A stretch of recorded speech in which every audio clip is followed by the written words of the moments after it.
പ്രേക്ഷകരെ, ഇപ്പോൾ വരുന്ന ഏറ്റവും പ്രധാനപ്പെട്ട ബ്രേക്കിംഗ് വാർത്തയിലേക്ക് നമ്മൾ പോവുകയാണ്. കെ സുധാകരൻ മത്സരിക്കുന്നതിൽ അനിശ്ചിതത്വം തുടരുന്നു. സുധാകരനെ മത്സരിപ്പിക്കാൻ കഴിയില്ല എന്ന നിലപാടിലാണ് വി ഡി സതീശൻ. എന്നാൽ സുധാകരൻ മത്സരിക്കണമെന്ന് രമേശ് ചെന്നിത്തല നിലപാടെടുത്തു. കൂടുതൽ എംപിമാർക്ക് സീറ്റ് നൽകേണ്ടി വരുമെന്ന ആശങ്കയിലാണ് ഹൈക്കമാൻഡ്. നോബിൾ മാരിക്കാരൻ വിവരങ്ങളുമായി ചേരുകയാണ്. നോബിൾ, ഇതുവരെയുള്ള എല്ലാ കാര്യങ്ങളും വീണ്ടും അടപടലം തെറ്റുകയാണ്. വീണ്ടും സുധാകരന്റെ സ്ഥാനാർത്ഥിത്വം തുലാസിലാവുകയാണ്. കെ സുധാകരൻ മത്സരിച്ചേക്കില്ല എന്ന വാർത്ത വീണ്ടും വരികയാണ്. അതായത് പട്ടികയിൽ ഉണ്ടാകില്ല എന്ന്. മത്സരിക്കണോ വേണ്ടമോ എന്നുള്ള കാര്യം സുധാകരന്റെ ഭാഗത്തുനിന്ന് തന്നെയായിരിക്കും ആ തീരുമാനം വരിക. പക്ഷേ കെ സുധാകരൻ പട്ടികയിൽ ഉണ്ടായേക്കില്ല എന്ന വാർത്ത വീണ്ടും വരികയാണ്. സുധാകരനെ ചൊല്ലി വീണ്ടും തർക്കം തുടരുകയാണ്. നോബിൾ, എന്താണ് ഇപ്പോഴത്തെ അവസ്ഥ?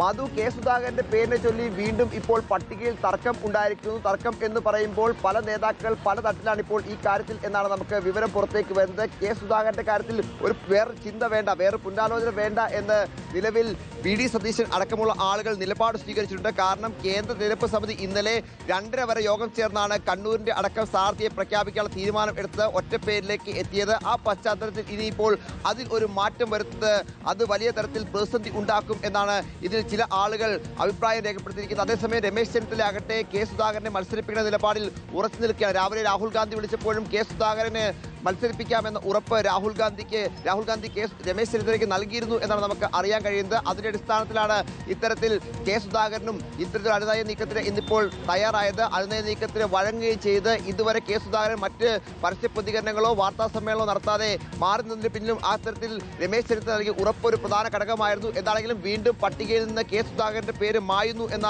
സൂചനയാണ് പുറത്തേക്ക് വന്നത്. ടി ഒ മോഹന്റെ പേര് തന്നെ വീണ്ടും ഉൾപ്പെടുത്തി പട്ടിക കൊടുക്കാനുള്ള നീക്കമാണ് ഇപ്പോൾ നടക്കുന്നത്. അതേസമയം എ കെ ആന്റണിയുമായും നേതൃത്വം ഇക്കാര്യത്തിൽ ചർച്ചകൾ നടത്തുന്നുണ്ട് എന്ന് അറിയാൻ കഴിയുന്നു. എ കെ ആന്റണിയുമായി ബന്ധപ്പെട്ടുകൊണ്ട് പട്ടികയിൽ നിലവിലുള്ള തർക്കങ്ങളുള്ള മണ്ഡലങ്ങളിലെ കാര്യങ്ങളിൽ വീണ്ടും ഒരു ആശയവിനിമയം നേതൃത്വം നടത്തുന്നുണ്ട് എന്നാണ് നമുക്ക് വിവരമുള്ളത്. രാവിലെ എ കെ ആന്റണി കൃത്യമായി തന്നെ കെ സുധാകരന്റെ കാര്യത്തിൽ എടുക്കേണ്ട നിലപാടിനെ കുറിച്ച് സൂചനകൾ നൽകിയതാണ്. കെ സുധാകരൻ എടുത്ത പാർട്ടിയിൽ നടത്തിയ പ്രവർത്തനങ്ങൾ അടക്കമുള്ള കാര്യങ്ങൾ ചൂണ്ടിക്കാണിച്ചുകൊണ്ടായിരുന്നു അദ്ദേഹം കെ സുധാകരുമായി ബന്ധപ്പെട്ടുകൊണ്ടുള്ള കാര്യങ്ങളിൽ കൃത്യമായ നിലപാടുകൾ വ്യക്തമാക്കിയത്. എന്താണെങ്കിലും എ കെ ആന്റണിയുടെ വാക്കുകൾ കൂടി ഇതിലേറെ പ്രധാനപ്പെട്ടതാണ് എന്നാണ് നമുക്ക് ഇപ്പോൾ അറിയാൻ കഴിയുന്നത്. എന്താണെങ്കിലും നിലവിൽ ഇന്നിപ്പോൾ പട്ടിക അർദ്ധരാത്രിക്ക് മുമ്പായി വരും എന്ന സൂചനയും പുറത്തേക്ക് വരുന്നു. വിശദമായി തന്നെ അവസാനവട്ട ചർച്ചകളാണ് നേതൃത്വം ഉള്ളത്.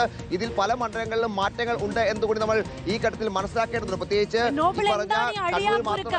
ഇന്നലെ വൈകുന്നേരം ഇത്തരത്തിലുള്ള അതേ സാഹചര്യം തന്നെയല്ലേ ഉണ്ടായിരുന്നത്? ഇതിനൊരു മാറ്റം ഉണ്ടാകുന്നില്ലല്ലോ. സുധാകരൻ മത്സരിച്ചേക്കുമെന്ന വാർത്തകൾ വന്നപ്പോൾ പിന്നെയും എന്താണ്? കൂടുതൽ എംപിമാർ വീണ്ടും മത്സരിക്കാനുള്ള അവകാശവാദം ഉന്നയിക്കുന്നതാണോ പ്രശ്നം?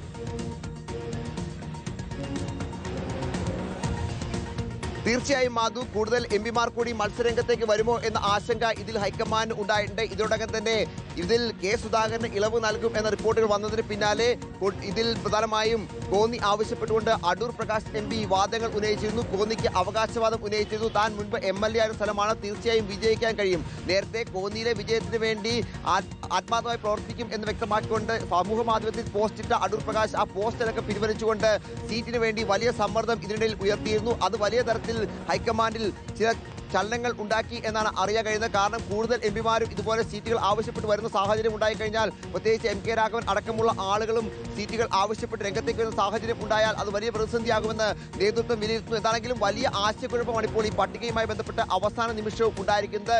ഇന്നലെ ഇതുപോലെ തന്നെ വൈകുന്നേരം യോഗം ചേരാൻ പോയ നേതാക്കൾ വലിയ തർക്കത്തിലേക്ക് പോവുകയും പിന്നീട് പുലർച്ചെ 2:30 വരെ കാത്തിരുന്ന് ചർച്ചകൾ നടത്തി അതിനൊരു പരിഹാരം ഉണ്ടാക്കുകയും ചെയ്താണ് ഈ പട്ടികയുടെ കാര്യത്തിൽ ഒരു ധാരണ ഉണ്ടാക്കിയത്. ആ ധാരണയിൽ പല മണ്ഡലങ്ങളിലും മാറ്റങ്ങൾ ഉണ്ടായിട്ടുണ്ട്. പ്രത്യേകിച്ച് ഇന്നിപ്പോൾ അലോഷ്യസ് സേവ്യറിന്റെ രാജി ഭീഷണി അടക്കം അദ്ദേഹം രാജിവെക്കുകയും പിന്നീട് അത് പിൻവലിക്കുന്ന സാഹചര്യമൊക്കെ അതിനോടൊപ്പം തന്നെ കൂട്ടി വായിക്കേണ്ടതാണ്. എന്താണെങ്കിലും നിലവിലത്തെ സാഹചര്യത്തിൽ ഈ പട്ടികയിൽ വീണ്ടും അനിശ്ചിതത്വം എന്ന റിപ്പോർട്ടുകളാണ് പുറത്തേക്ക് വരുന്നത്. തത്സമയം വിവരങ്ങളുമായി നമ്മളോടൊപ്പം ചേരുകയാണ് അർജുൻ. സുധാകരൻ ഉറപ്പിച്ചു എന്ന വാർത്തകൾ വരുന്നു. പടക്കം പൊട്ടിച്ചാണ് അണികൾ അതിനെ എതിരേറ്റത്. വീണ്ടും ആശങ്കയിലേക്ക് ആ വാർത്തകൾ പോവുകയാണ്. മാധു, തീർച്ചയായിട്ടും നേരത്തെ വലിയ രീതിയിൽ ആഹ്ലാദ പ്രകടനമൊക്കെ വന്നതാണ്. എന്നാൽ ആ ഘട്ടത്തിലും വലിയ ഒരു ആശങ്ക ഈ പറയുന്ന സുധാകരൻ അനുകൂലികൾക്കുണ്ടായിരുന്നു. അതിന് ഏറ്റവും പ്രധാനപ്പെട്ട കാര്യം പ്രഖ്യാപനം വരാത്തതാണ്. കാരണം സുധാകരന് അത്തരം ചില ഉറപ്പുകൾ, അല്ലെങ്കിൽ സുധാകരന്റെ അടുത്ത വൃത്തങ്ങളിൽ നിന്നും അത്തരം ചില ഉറപ്പുകൾ ലഭിച്ചിരുന്നു, അല്ലെങ്കിൽ അത്തരം ചില കാര്യങ്ങളൊക്കെ ഒരു ഉറപ്പായി ലഭിച്ചതിന്റെ ഭാഗമായിട്ടാണ് കണ്ണൂരിലെ അണികൾ ഇവിടെ പടക്കം പൊട്ടിച്ചും അതുപോലെ തന്നെ DCC ഓഫീസിന് മുന്നിൽ മുദ്രാവാക്യം വിളിച്ചുമൊക്കെ ആഹ്ലാദം പ്രകടിപ്പിച്ചത്. പക്ഷേ ആ ഘട്ടത്തിലും അവരൊക്കെ പറഞ്ഞത് എന്താണ് പ്രഖ്യാപനം വൈകുന്നത് എന്നുള്ള ചോദ്യം അവരൊക്കെ ഉയർത്തിയിരുന്നു. പരസ്യമായി രഹസ്യമായും അങ്ങനെ ഒരു സംശയം അവർ ഉയർത്തിയിരുന്നു. അത് തന്നെയാണ് ഇപ്പോൾ ഒരു വലിയ രീതിയിലുള്ള ഒരു ആശങ്കയിലേക്ക് കാര്യങ്ങൾ എത്തുന്നത്. എന്തായാലും കണ്ണൂരിൽ വലിയ രീതിയിൽ ഒരു കീറാമുട്ടിയായി കോൺഗ്രസിന് മുന്നിൽ വലിയ ഒരു പ്രതിസന്ധിയായി തന്നെ ഇപ്പോഴും തുടരുകയാണ് എന്നുള്ളതാണ് ഈ ഘട്ടത്തിൽ പറയാൻ വേണ്ടി കഴിയുന്നത്.